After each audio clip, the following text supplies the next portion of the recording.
తాకట్లో ఉన్న మీ బంగారాన్ని విడిపించి ఆ రోజు ఆన్లైన్ రేటుకి కొంటాం. Sharma gold company.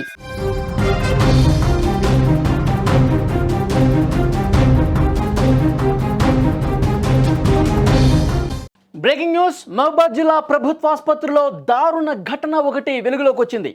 బతికుండగానే ఓ మనిషిని మార్చురీ దగ్గర పడేశారు.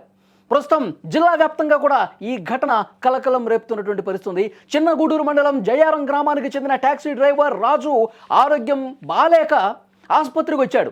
అయితే పేషెంట్కు అటెండర్ ఎవరు లేరు, కుటుంబ సభ్యులు ఎవరు లేరు, ఆధార్ కార్డు కూడా లేదని చెప్పి అసలు అడ్మిట్ చేసుకోలేదు ఆసుపత్రిలో. రాత్రి సమయం కావటం అప్పటికే బాగా నీరసించిపోయినటువంటి రాజు అక్కడే పడుకున్నట్టుగా తెలుస్తోంది. గుర్తు తెలియనటువంటి శవం అనేటువంటి భావించి అక్కడ మార్చురీలో పడేసినటువంటి పరిస్థితి. అక్కడ ఉన్నటువంటి సిబ్బంది కనీసం ఒక్కళ్ళంటే ఒకళ్ళు కూడా పట్టించుకొని పరిస్థితి. అంటే ప్రభుత్వ ఆసుపత్రిలో పరిస్థితులు ఎంత దారుణంగా తయారయ్యాయన్న దానికి ఈ ఘటన నిదర్శనంగా నిలుస్తున్న పరిస్థితి. వైద్యం కోసం వచ్చినటువంటి ఒక వ్యక్తి, అతని పరిస్థితి ఏంటి, ఎట్లా ఉన్నాడు, ఆరోగ్యం ఏ విధంగా ఉంది, ఇది కనీసం అంటే కనీసం పట్టించుకోనటువంటి అక్కడి సిబ్బంది చనిపోయాడని చెప్పి వాళ్ళే నిర్ధారించేసుకుని మార్చురీ దగ్గర పడేశారంటే, బతికున్న వ్యక్తిని మార్చి దగ్గర పడేశారంటే కనీసం ఇక్కడ సిబ్బంది పనిచేస్తూ ఉన్నారా? ఇక్కడ ఈ ఆసుపత్రిలో పనిచేసే వాళ్ళకు కనీసం మానవత్వం అనేది ఉందా? వీళ్ళ కుటుంబ సభ్యులైతే అంత దారుణంగా ప్రవర్తించే పరిస్థితుందా? తర్వాత సుమన్ టీవీ ఆ బాధితుడితో మాట్లాడితే కొన్ని పచ్చి నిజాలు బయటకు వచ్చినాయండి. ఒక్కసారి అతను ఏం మాట్లాడాడో ఒకసారి విందాం. ఆ బాధితుడు ఏం చెప్పాడో ఒక్కసారి వినండి మీరు కూడా. ఈయన ఆగిపోయినా ఈయన ఆగిపోయి ఈ క్యాటింగ్ కాడ పడుకుంటున్నా. 3 రోజులు పడుకున్నాను. అయితే నాకు ఇది తుండి లేవట్లేదు కాబట్టి ఆటోమేటిక్గా మూత్రం వచ్చిందంటే తెలుస్తుంది. పాయింట్లోనే పోతున్నా. పాయింట్లో పోతుంటే 2 రోజులు పోయేసరికి వెళ్ళొచ్చిందని చెప్పేసి తీసి వీళ్ళు మార్చి గేటు ముందు వేసారు. ఈ ఊకే వాళ్ళు చూసి పోలీసులకు ఇన్ఫర్మేషన్ ఇస్తే వాళ్ళు వచ్చి నేను తీసుకొచ్చి బయటికి తీసుకొచ్చి రాసుకున్నారు. ఏ ఊరు ఏంది ఎట్లా అయిందని రాసుకున్నారు. రాసుకొని అన్ని ఇంటికి. చూడండి పరిస్థితులు ఎంత దారుణంగా ఉన్నాయో. అతను వైద్యం కోసం వచ్చాడు, చికిత్స పొందుతామని వచ్చాడు, ఆరోగ్యం బాగాలేదు, అతను అసలు జాయిన్ చేయించుకోలేదు. మనకు వస్తున్నటువంటి ఇన్ఫర్మేషన్ ఎలాంటి అటెండర్స్ లేరు, ఆధార్ కార్డు లేదు, నీ దగ్గర ఎలాంటి సమాచారం లేదు, మేము మిమ్మల్ని జాయిన్ చేయించుకోమని చెప్పేసి అన్నారంట. తర్వాత అతను అక్కడే ఓ పక్కన వరండాలో పడుకుంటే అతను లేవలేని పరిస్థితి ఉంది. తుంటి ఇబ్బంది ఉందంట, లేచి మూత్రానికి కూడా వెళ్ళలేనంత పరిస్థితి ఉంది. ప్యాంట్లోనే అతను మూత్రం చేసుకున్న పరిస్థితి. అక్కడ ఉన్నటువంటి వాళ్ళు ఇక్కడ స్మెల్ వస్తుంది, ఇతను ఎక్కడి నుంచి తీసేయండి అని చెప్పి తీసేశారు.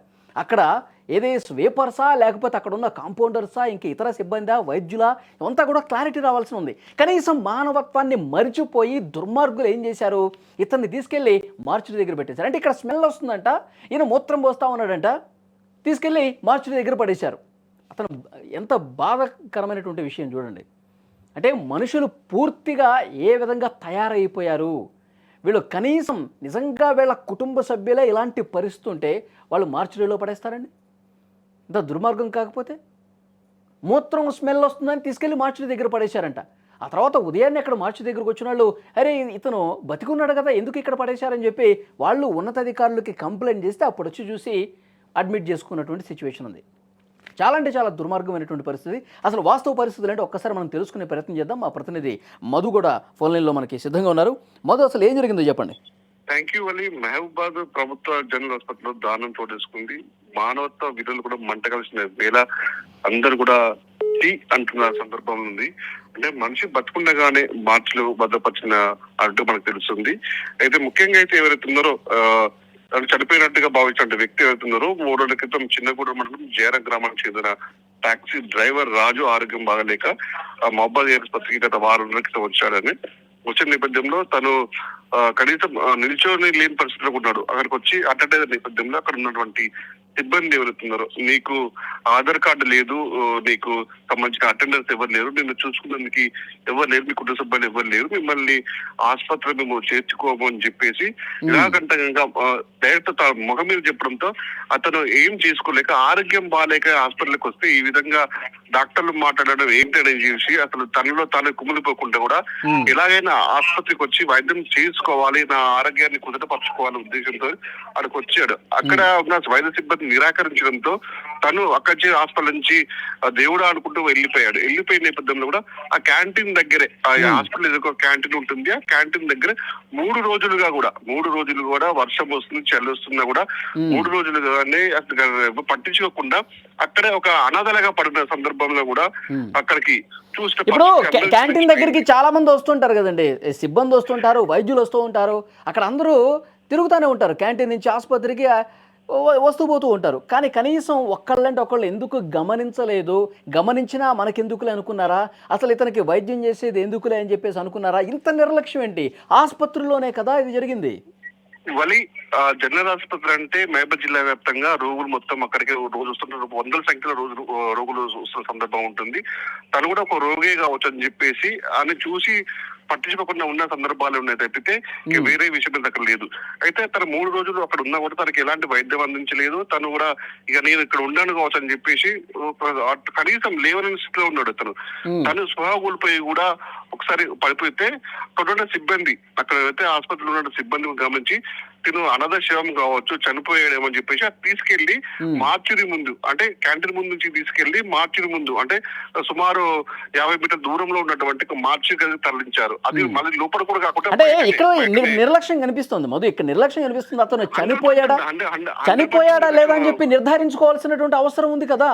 అతను తనకి వైద్యమే నిరాకరించింది, వాళ్ళు ఆసుపత్రి సిబ్బంది వైద్యం చేయకుండా నిరాకరించింది. అటెండర్లు ఎవరు లేవు, ఆధార్ కార్డు ఏమీ లేవు, అసలు ఇక్కడ వెళ్ళిపో అనే ఒక మాట చెప్పడం తప్ప అన్ని చేశారు. అక్కడి నుంచి తను ఎవరు చెప్పుకోవాలి, ఇక నాకు వైద్యం అందించారు అని ఒక తనలో తాను ఒక అండర్స్టాండింగ్ వచ్చేసి కూడా తను ఎలాగ వైద్యం చేయించుకోవాలని చెప్పేసి అక్కడే వర్షంలో నానుతూ కూడా అక్కడి నుంచి మళ్ళీ నిన్న తుఫాను ఎట్లయితే మోతా తుఫాను ఎఫెక్ట్ ఉన్నా కూడా తను మార్చడి ముందే చలికి చస్తూ కూడా బతుకుతూ చస్తూ కూడా అక్కడే ఉన్నాడు. తను అక్కడ ఉన్న సందర్భాలు కూడా కొన్ని స్వీపర్స్ కూడా ఇది అనాథ శవం కావచ్చు తీసుకెళ్ళి అని చెప్పేసి మార్చి గేట్లు తలుపులు తీసేసి లోపు తీసుకెళ్లి తను లోపల కూడా వేశారు. అంటే అనాథ శవంగా భావించుకుంటారు తనని, బతుకున్నా గానే ఇది అలా అనాథ శవం కావచ్చు అని తీసుకెళ్లి మళ్ళీ లోపల వేశారు.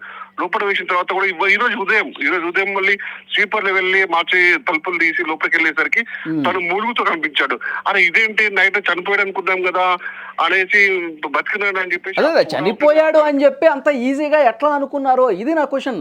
వాళ్ళు డాక్టర్లు కంప్లైంట్ చేయాలి, వైద్య సిబ్బంది కూడా నిర్లక్ష్యం కొట్టొచ్చిన కనిపిస్తుంది. ఎందుకంటే కనీసం అక్కడ డ్యూటీలో ఉన్న డాక్టర్లు స్పందించలేదు, నర్సులు స్పందించలేదు, అసలు కనీసం వైద్యం చేద్దాం కూడా ముందుకు వచ్చి కూడా తనకు ఒక టాబ్లెట్ ఇచ్చిన దాఖలాలు కూడా లేవు. ఈ సందర్భంలో ప్రభుత్వ ఆసుపత్రుల్లో పరిస్థితులు ఎంత దారుణంగా ఉన్నాయంటానికి ఇది ఒక ఉదాహరణ కనిపిస్తుంది, మళ్ళీ నిండు నిదర్శనం కనిపిస్తుంది. కనీసం ఒక పేదవాడు కనీసం ఆసుపత్రికి వచ్చిన సందర్భంలో పట్టించకపోవడం దీన్ని అంతా చాలా ఒక చర్చాంశం, జిల్లా వ్యాప్తంగా కూడా చర్చాంశం మారింది. దీని మీద ఏమైనా ఇన్వెస్టిగేషన్ చేస్తా ఉన్నారా, దీని మీద ఏమన్నా చెప్తా ఉన్నారా? ఈ విషయమే సుమన్ టీవీ ఇందాక తను వెళ్ళి తనతో మాట్లాడినప్పుడు సందర్భంలో కూడా జనరల్ ఆసుపత్రి సిబ్బంది ఎవరైతే ఉన్నారో ఆర్ఎంఓ జగదీష్ కూడా అక్కడ సందర్భం అక్కడ సంఘటన స్థలానికి వచ్చిండు, తనతో మాట్లాడాడు. తనతో మాట్లాడిన నేపథ్యంలో మనం కూడా డాక్టర్ జయేష్ సంప్రదించారు. అసలు ఏంటి ఇంత నిర్లక్ష్యంగా కనిపిస్తున్నారు అంటే తన దృష్టికి ఇంతవరకు రాలేదు, తన వారం రోజులు ఇక్కడ తిరుగుతున్నాడని, కనీసం నా దృష్టికి వస్తే నేను తనకి ట్రీట్మెంట్ ఇప్పించి తన ఆరోగ్యాన్ని బాగుపరిచేవాడిని, కనీసం నాకు ఎవరు చెప్పలేదు. ఇది కొంచెం సిబ్బంది నిర్లక్ష్యం కనిపించినా కూడా దీన్ని ట్రేస్ అవుట్ చేస్తాను, అతనికి తక్షణ వైద్య సహాయం అందిస్తానని చెప్పేసి ఒక మాటలు మాత్రం చెప్పిన మా సందర్భం అయితే ఉంది. వాళ్ళు మనకైతే ఓకే మధు, మళ్ళీ ఒకసారి మిమ్మల్ని కాంటాక్ట్ చేస్తాం. ఒకసారి పోలీసు అధికారి కూడా దీని మీద మాట్లాడారు, ఈ ఘటన మీద. ఆయన ఏమన్నారు ఒకసారి వినండి. ఎస్ఐ గారు ఇక్కడికి వస్తే అక్కడ మార్చిలో అన్నుండేది పడిందని చెప్పి నేను చూసాక బతికింది తీసుకొచ్చి ఎస్ఐ గారు ఇక్కడికి వస్తే అక్కడ మార్చిలో అన్నుండేది పడిందని చెప్పి నేను చూసాక బతికింది తీసుకొచ్చి అది మళ్ళీ అతను బతికే ఉన్నాడని తెలుసుకున్న తర్వాత మళ్ళీ ఆసుపత్రిలో అడ్మిట్ చేసినటువంటి పరిస్థితి. అంటే అక్కడ వైద్యులు ఎంత నిర్లక్ష్యంగా ఉన్నారనేది కూడా క్లియర్గా అర్థమవుతుంది. ఒక మనిషి బతుకున్నాడా లేదా, అతనికి వైద్యం అందించాలా, ఇవేమీ పట్టించుకోవాలా, పూర్తిగా నిర్లక్ష్యం. ఎవడైతే మనకేంటి, ఎవడు ఎట్లా పోతే మనకేంటి, వాడు చచ్చాడు బతికి. అంటే పేదలంటే అంత చులకనా? అంటే వైద్యం చేయించుకోవడానికి వచ్చిన వ్యక్తి వెంట ఎవరూ లేకపోతే ఇంత నిర్లక్ష్యంగా ప్రవర్తిస్తారా? అదే మీ కుటుంబ సభ్యులైతే, అదే మీ దగ్గర వాళ్ళైతే ఇంత దుర్మార్గంగా ప్రవర్తించే పరిస్థితుందా, ఇంత దారుణంగా బిహేవ్ చేసే పరిస్థితుందా? పూర్తిగా అసలు మనుషులకి మానవత్వం చచ్చిపోయిందని చెప్పి దీన్ని బట్టి అర్థమవుతుంది. అతను చెప్తా ఉన్నాడు, ఆ బాధితుడు, నాకు మూత్రం వస్తుంది, లేవలేనటువంటి పరిస్థితి ఉంది, కనీసం నన్ను పట్టించుకోలేదు, స్మెల్ వస్తుందని చెప్పి తీసుకెళ్లి మార్చిలో అక్కడ గేట్ దగ్గర పడేశారంట. ఎంత దుర్మార్గం చూడండి. ఈ విధంగా అక్కడ మార్చిలో పడేసినటువంటి వాళ్ళు ఎవరు ఏ వైద్యుడైనా సరే, ఆసుపత్రిలో పనిచేసే ఏ సిబ్బంది అయినా సరే, నేను చెప్తా ఉన్నాను, ఇప్పుడు ఎవడు మూత్రం చేసినా అదే స్మెల్ వస్తుంది, గుర్తుపెట్టుకోండి. ఇంత చులకన పేదవాడికి వైద్యం చేయడం కోసమే కదా ప్రభుత్వాలు అంత ఖర్చు పెట్టి ప్రభుత్వ ఆసుపత్రులు నడిపించేది. వాళ్ళకే మీరు వైద్యం చేయకుండా ఇంత నిర్లక్ష్యం చేస్తే ఇంకా మీ వృత్తికి మీరు ఏం న్యాయం చేసినట్టు? కనీసం అంటే కనీసం మానవత్వం లేకుండా ఇంత దుర్మార్గంగా బిహేవ్ చేసిన చాలా కఠినంగా యాక్షన్ తీసుకోవాలండి. ఆ పోలీస్ అధికారులతో మరొకసారి సుమన్ టీవీ కూడా మాట్లాడుతుంది. ప్రభుత్వ ఆసుపత్రుల్లో ఎలాంటి దారుణమైనటువంటి పరిస్థితులు ఉన్నాయన్నది కూడా అర్థమవుతుంది. వాళ్ళు నిర్లక్ష్యంగా బిహేవ్ చేసిన వాళ్ళు పాపం ఆ వ్యక్తిని తీసుకెళ్లి మార్చిలో పడేశారంటే ఎంత దుర్మార్గం చూడండి. ఇలాంటివి రిపీట్ కాకుండా చూడాలంటే ఇక్కడ బాధ్యుల్ని కఠినంగా శిక్షించాల్సినటువంటి అవసరం ఉంది, వాళ్ళ మీద కేసులు పెట్టాలి. ఈ వీడియో చూస్తున్న ప్రతి ఒక్కరూ స్పందించండి. ప్రభుత్వ ఆసుపత్రుల్లో ఇంత దుర్మార్గంగా ప్రవర్తించిన వాళ్ళ మీద ఎలాంటి యాక్షన్ తీసుకోవాలి? ఇవి రిపీట్ కాకుండా ఉండాలంటే పేదలకు వైద్యం చేయడంలో ఇంత నిర్లక్ష్యం ప్రదర్శించిన వాళ్ళ మీద ఏం చర్యలు తీసుకోవాలి? Please comment.